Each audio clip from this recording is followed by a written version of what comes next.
Education and fighting for social justice is a legacy that my family passed on to me. I carry the blood of educators, of farm workers, of activists, of artists, of entrepreneurs. In my family, work is how we express our value and our dedication to our community.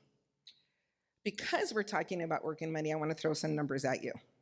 6 is the age I was when my mom, my dad, and my tia Yoli started taking me to work with them.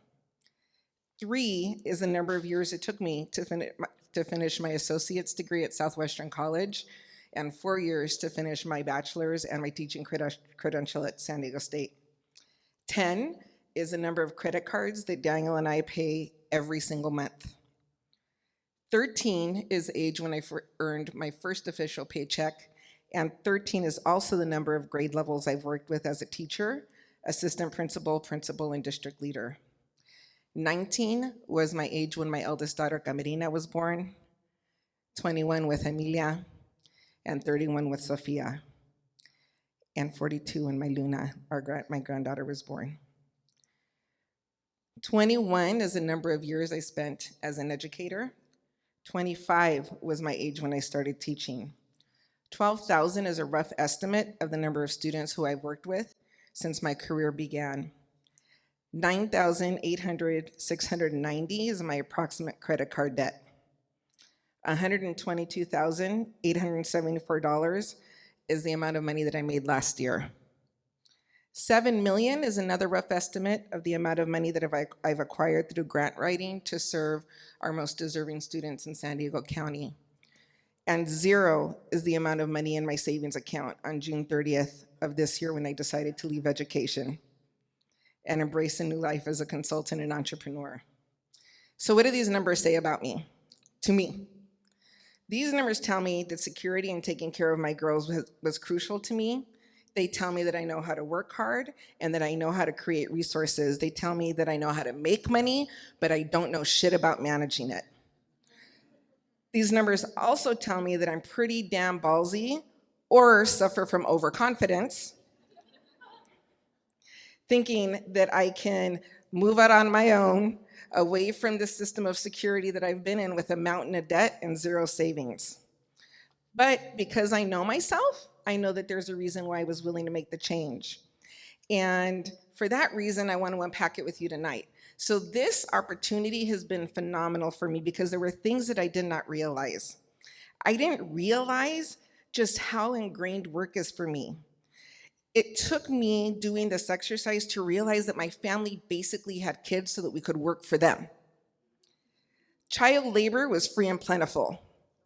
My dad was the last son of farm workers. There were 16 in his family. So in the 1940s, when a woman gave birth in the fields, she basically gave birth to the baby, strapped it on her back, and got back to work. That baby would play in the fields and then one day would pick up its own bag or box to contribute to the family. My mom was born into a family of urban laborers. My grandmother worked at the fish canneries that don't exist here anymore, and my grandfather was a mechanic. In my family, we value hard work and we sacrifice for the betterment of our community. We work to earn money, but we don't work for money. Growing up, we qualified for free and reduced lunch. We grew up in a rented house in Chowtown, not too far from here. At 13 years old, when I entered the workforce, I already had a resume. Because for as long as I could remember, my family took me to work with them. In those early years, my mom was the executive director of the Chicano Federation, a large nonprofit here in San Diego. My dad was a mechanic and my tia Yoli was a hairdresser, so guess what I did? I answered phones, I took messages, I delivered messages, I swept hair, I washed hair, I cleaned brushes, I passed my dad tools, I know how to change a tire, I even would deal with money. So by the time I was 13, I had a stacked resume ready to go. In my family, it was expected that we work. We worked out to help my parents, my tia, and we worked to help others.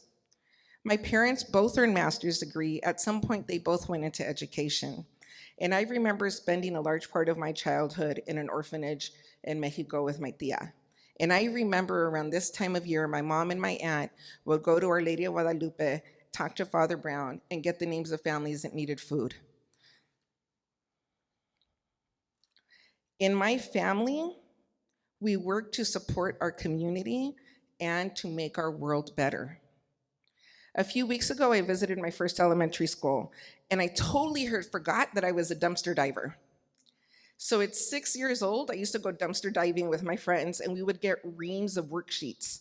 And then we would go set up school in my neighbor's house.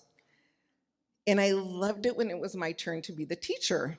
So now, like in that moment, I realized that working with like youth with our community, it was both natural and a part of what my family gave to me. I believe in public education. I believe that we have the responsibility to care for and provide for all students and their parents in our community, especially the most vulnerable and marginalized. They deserve high quality education and comprehensive supports. So for over 21 years, I built my career in education. The educational system offered so much to me as well. I had the opportunity to work with amazing students and staff. The system offered me amazing health benefits, a great pay in retirement. And as I grew in my profession, I also grew into educational leadership, and I encountered amazing staff, amazing teachers, educational leaders. And I also encountered a lot of people who were in pain and who walked and acted in their pain, which impacted the schools in which they worked and ultimately the students that they were supposed to serve in a negative way. I'm very blessed with friendships. As you can tell, I'm a phenomenal human being. I'm just kidding, but I really am blessed with friendships who are friends who are phenomenal human beings. And I have friends who work in all these different areas, in law, in entertainment, in logistics, in marketing, and developing, and nonprofit, and Fortune 500 companies, and in education. And there's this thing that I found out in talking. There is a lack of leadership. And leadership, when you do not have leadership in any of our systems, it can reward mediocrity. And it can elevate the needs of those who don't push back for the betterment of our organizations and reinforce the needs of their own ego. But what struck me is that education is supposed to be different because we're supposed to be about the kids. What became unbearable to me was working in systems that were created to serve students, especially, again, the most marginalized and vulnerable, but that we didn't maintain true to that promise, and it became more about the adults who worked in the system. I've been exposed to phenomenal leaders who walk the walk and talk the talk. I've also witnessed harmful and destructive leadership. I worked with people, with leaders who took annual pay increases of $11,000 to $30,000 and who wouldn't give my teachers one penny or help support them with their health benefits. I worked with a teacher who threw a desk in a classroom full of students. I worked with a teacher who had inappropriate relationships with her male students. Both of those teachers were protected by leaders that were supposed to protect students. There is a lot of harm happening in schools. Restorative practices is a framework of being that's implemented in schools throughout the world. There's this basic premise that we're human beings and that we need to connect with one another. And what restorative practices does is it gives us that time and that space and that structure in connecting with our kids and them with each other and with our parents and our community. So there are entire educational systems that are trained. But like most places, like the outcome, it's an illusion because it's not being implemented in fidelity. I became very attuned as an educational leader to the fact that healing in our school systems needs to happen with the adults, needs to start with the adults. So I started engaging in that work with my staff, and we had amazing successes in our team, which in turn made our team shine. And the brighter the team shone, the more pressure I felt from the top to tone down their shine, and the more difficult it became to provide for our students and for our staff. So one of the most ridiculous, heartbreaking stories that I want to share with you that happens in these systems. I had a teacher who came to me, wanted to put Adobe Acrobat into our computers, cost $3,500. We had millions of dollars because of our grant writing. My staff knew that the computers, that there could be an issue because they didn't belong to the system. She got approval, she let them know. So in March of X year, got the call, we put it together, put the money through. In August, I get a call from my teacher. Hey, what's up with Adobe? 5 months. So again, let's go back. This huge bureaucratic issue that resulted in a classroom full of foster students not getting that damn software put into their computer until the following September. A year and a half. At some point, I got tired of fighting. While I was dealing with the actions, these harmful actions that happen in our systems against kids, I was going through a lot of family issues.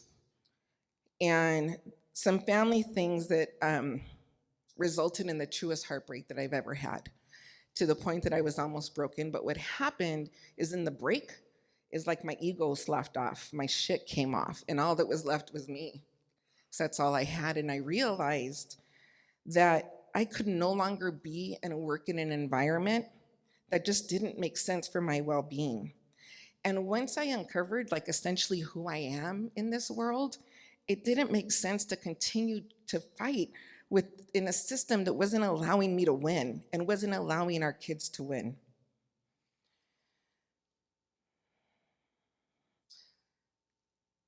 Because I was successful in my work, I was able to build a phenomenal national network. And there came a time when my soul needed something different. But again, I did not put myself in a financial position to leave. Again, I had $0 saved. So what did I do? I took the leap.